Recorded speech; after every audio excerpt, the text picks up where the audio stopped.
When we talk about engaging the recipient, what we're talking about is moving some homeowner, someone who has a need, and we're engaging with them from the very first contact we have, all the way through some way to introduce that person to the person and love of Jesus Christ. It starts with from the time the person actually posts the project on our website. And so we have someone in need who's put their need out on the website, and they're looking for a team of volunteers to come and serve them, and again show God's love in a practical way. And so if I'm a coach that's pulled the project from the website, I'm going to learn a person's name, I'm going to get their phone number and an address, and a very short description of what the need is. And from the very first encounter, we want to again think through how can we represent Jesus well in this encounter we're going to get to have with a recipient. And I want to learn a little bit more about the project. So I asked them if I can come over, I set up a time, and I go visit them. As I go again to visit them in their home, again I will pray on the way there that God will enable me to listen well, to bring a notepad and record all the things that we need to get so that the project is successful, and that we bring the right materials and equipment and number of people needed to meet that need. But again, I'm just there to listen and represent Jesus well as I encounter this homeowner on their turf, in their yard or in their living room. On the day of the service project, I'll have already communicated what we're going to do to a team of servant volunteers that are going to go out and meet the need. I'll tell them who it is we're going to meet by name. So if we're going to go serve Helen, I tell them about Helen, and I make sure when we actually get to the home, I get people introduced to Helen.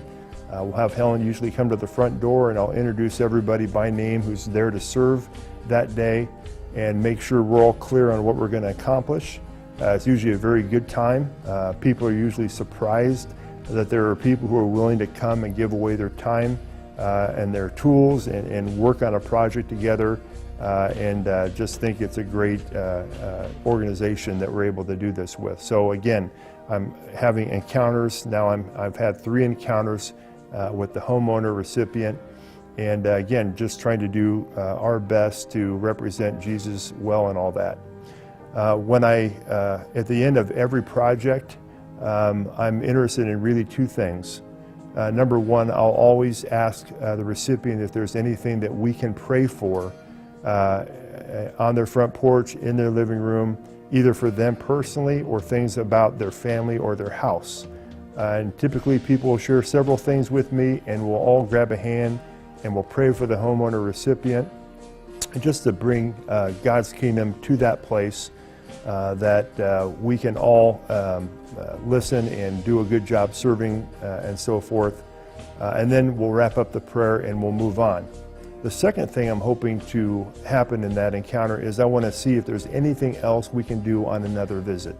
I think repetition is a really important word when it comes to servant teams that go out and help a recipient, is that it isn't just a one-chance encounter. We very much want to come out and serve, and if we find a second or third or fourth trip, we view that as a positive thing, because we'd like the encounters to be several encounters where they see more of us and have a chance to interact with us more, and we can learn more about their situation. And again, at the end of every follow-up trip, I'll always grab the team, we'll grab hands and ask if there's any new things that we can pray for, and we'll end our time every time with prayer. Again, I think engaging the recipient is the meat and potatoes of NeighborLink. It's a chance to encounter someone who might be near God or far from God, and bring them a relationship with Jesus that we are all trying to grow in, and invite them into that relationship one encounter at a time.